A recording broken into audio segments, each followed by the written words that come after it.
Throughout human history, stories have been our most potent means of communication. Beyond their enchanting exterior, folklores often harbour hidden messages, encrypted in the depths of their narrative roots. These messages, passed down through the ages, serve as both vessels of cultural wisdom and mechanisms for social control. This visual essay explores the enigmatic world of folklore and its subtle power to shape and influence entire communities. In unveiling the secrets held within these stories, we turn our attention to the Cornish coastline. There, amidst the dramatic landscapes, lies the timeless Cornish folktale of the Mermaid of Zennor.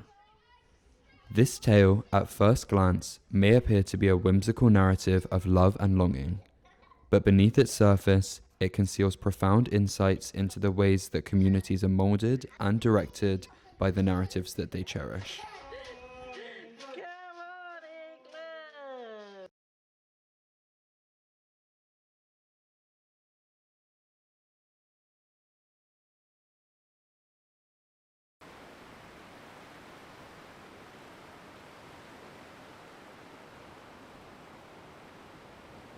The legend takes place in the small village of Zennor. As with all folk tales, the story differs slightly each time it's told. It tells of a choir boy named Matthew Truella, who sang at St. Sennora's church every Sunday, and whose enchanting voice attracted a mermaid from the nearby coast. At first, the mermaid only listened from the rocks at Pendor Cove, a small inlet of land along the rugged coastline barely a stone's throw away from the village. As the weeks went on, she grew bolder and even dared to attend the church itself to listen, appearing in the disguise of a well-dressed noblewoman. Every week from then on, she came to listen, finally catching his eye by way of a smile, sigh, or a song of her own. He left the church with her and they made for the ocean, never to be seen again. Legend has it that the local church of Zennor, where the story took place, was dedicated to Saint Zennora, the Breton princess, also known as Asenora. Historical fact records little of her, but legend claims Asenora's husband, a Breton king, suspected her of infidelity when she became pregnant. As a harsh punishment, he had her nailed to a barrel and cast out to sea, where she eventually washed up on the Cornish shore. It is fitting that the church is named after a woman who came to Cornwall from the sea, as St. Sennora's church is also the resting place of the last surviving relic of the Mermaid of Zennor. The mermaid chair, which sits alone in a darkened corner of the church, is a seat made from two medieval bench ends. One of these ends bears a carving depicting a woman with long flowing hair and a fishtail. Locals say the carving was made around 400 years ago, in memory of Matthew Truella, who, so the story goes, ran off to sea with the mermaid. To this day, it is said that their voices can still be heard singing together from beneath the waves. Fishermen claim that Matthew would sing low to warn of rough seas and high to let sailors know that the waters were safe to explore.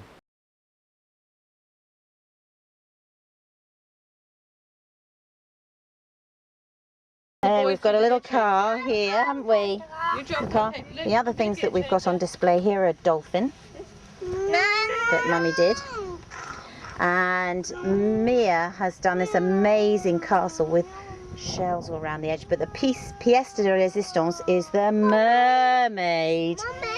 The mermaid who's got enormous boobies and a beautiful shell tail. And she looks quite stunning, actually.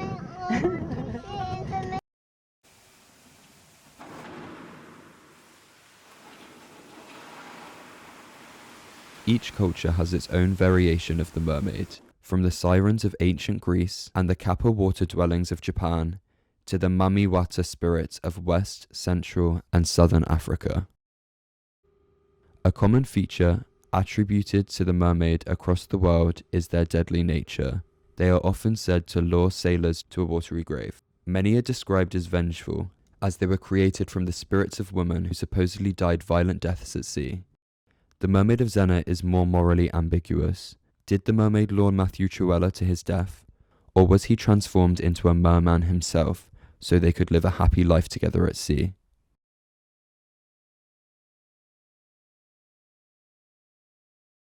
In his quest for food from the sea, man sought out the more sheltered bays and there built his homes and established a fishing community.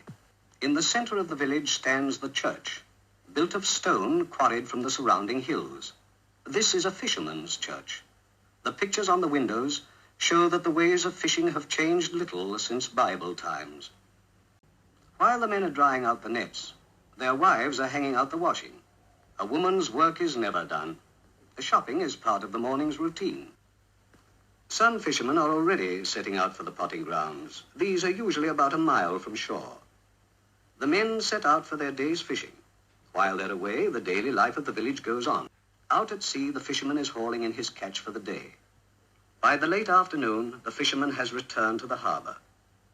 And after his long row home, his wife knows that he will be ready for a good meal in this village by the sea. So my name is Vivian Allen.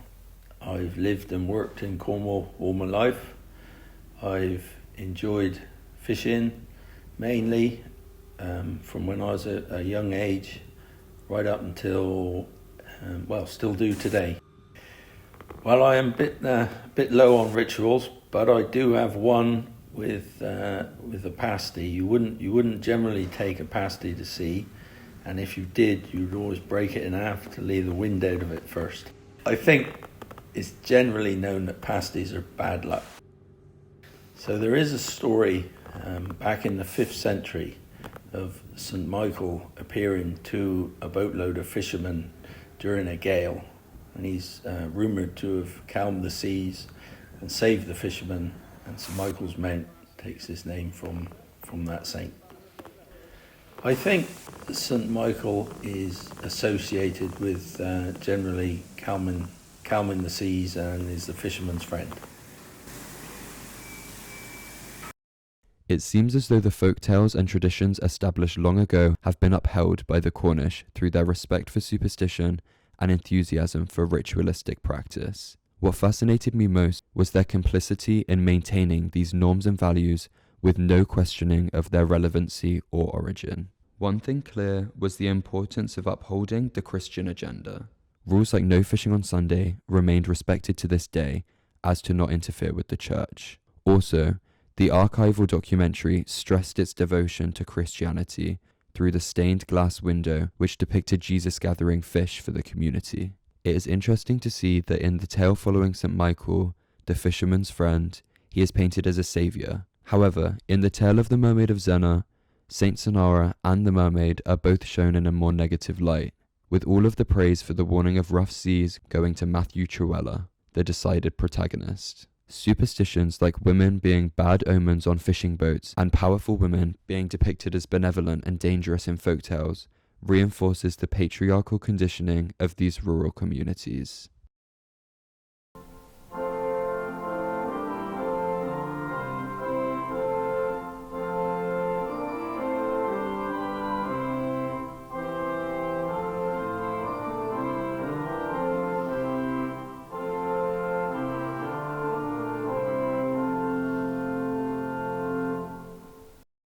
Researching these tales reveals intriguing perspectives from those shaping the narratives. Hans Christian Andersen, for instance, seemingly employs the Little Mermaid to promote his religious agenda.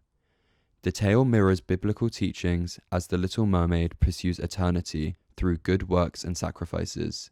The narrative transforms a seemingly helpless, misunderstood creature into an enlightened being through hard work and fair treatment, subtly conveying church teachings to encourage adherence to the Christian norms and values.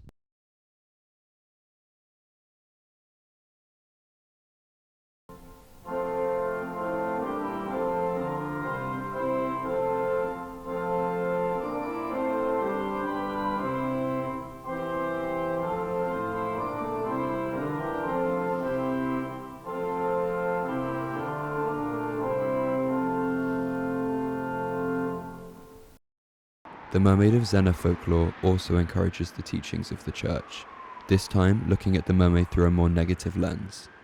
Through the carving on the pew at St. Zennor's church, we see the mermaid is shown to display temptation and lust, holding up a mirror to connote her vanity. These are all traits that the church rejects and deems sinful behaviour, As opposed to Anderson, who has used the mermaid as a symbol of hope and growth, this tale villainizes the mermaid.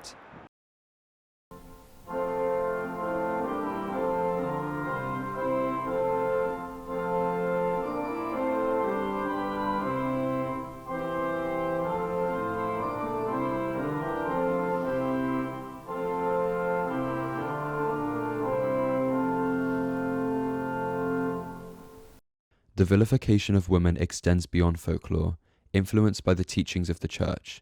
In stories like Adam and Eve, Eve and the serpent, both portrayed as female, assume the role of antagonists in the narrative, blamed for tempting Adam to eat fruit from the tree of knowledge, leading to their expulsion from paradise. Similarly, in The Mermaid of Zennor, despite Matthew's choice to join the mermaid, she is unjustly cast as a monstrous villain due to her perceived luring qualities.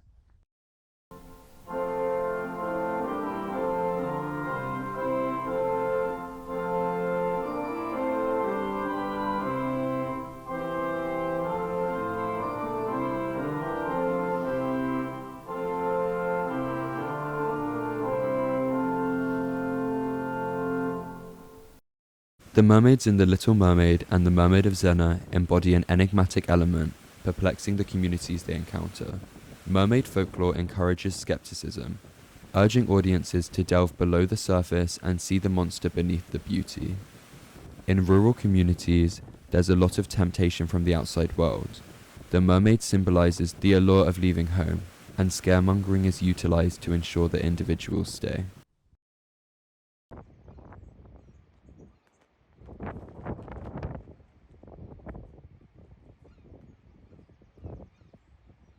So I have been lucky enough to see a few nice places in the world, and I've enjoyed travelling.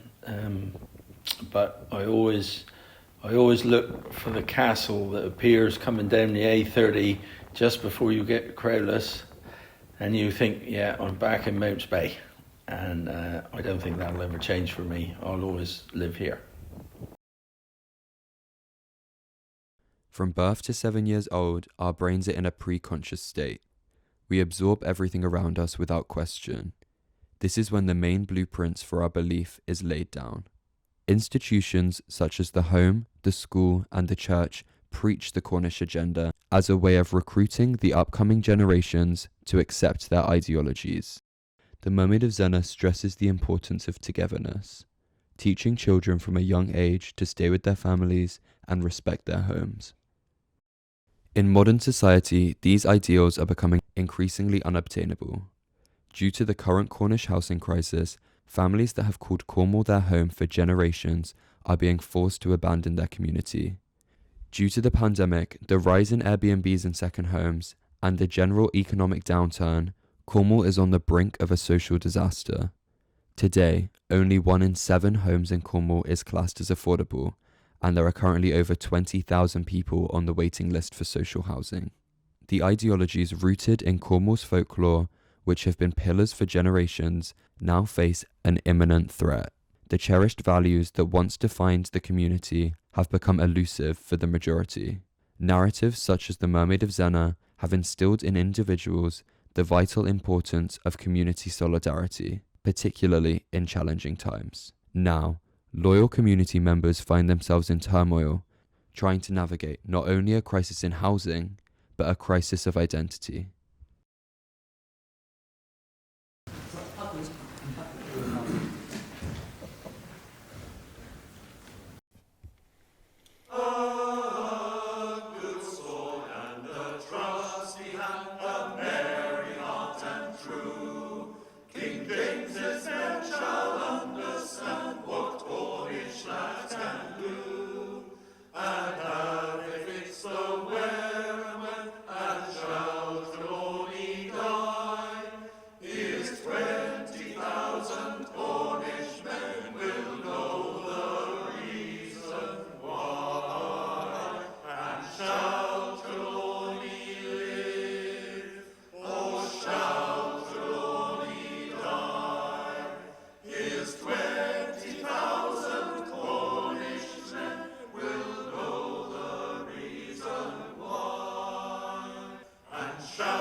20,000